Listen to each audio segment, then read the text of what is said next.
கர்த்தருடைய வார்த்தை இன்றைக்கு மீட்பு என்று சொல்லுகிறது. இந்த வீடியோவை பார்த்து கொண்டு இருக்கிற நீங்கள் இப்போது எந்த சுச்சுவேஷனில் இருக்கீங்க அப்படின்றது எனக்கு தெரியாது.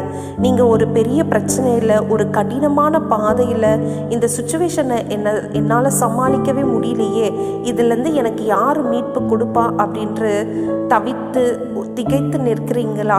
இன்றைக்கு கர்த்தர் உங்களுக்காக இந்த வார்த்தையை கொடுக்கிறார். எபேசியர் 1:7 இவ்வாறு சொல்லுகிறது: அவருடைய கிருபையின் ஐஸ்வர்யத்தின்படியே இவருடைய இரத்தத்தினாலே பாவம் மன்னிப்பாகிய மீட்பு இவருக்குள் நமக்கு உண்டாய் இருக்கிறது. கர்த்தராகிய இயேசு கிறிஸ்து அந்த சிலுவையில் நமக்காக மரித்து ஒரு பெரிய மீட்பை கொடுத்துருக்காரு. இன்னைக்கு எந்த சுச்சுவேஷனாக இருந்தாலும் நீங்கள் கண்களை மூடி, ஏசப்பா நீங்கள் எனக்காக ஒரு பெரிய மீட்பை கொடுப்பீங்க அப்படின்றது நான் நம்புகிறேன் அப்படின்னு சொல்லிட்டு ப்ரேயர் பண்ணிட்டு பாருங்கள். கண்டிப்பாக நிச்சயமாக உங்களோட சுச்சுவேஷன் ஒரு ஈஸியாக மாறிடும்.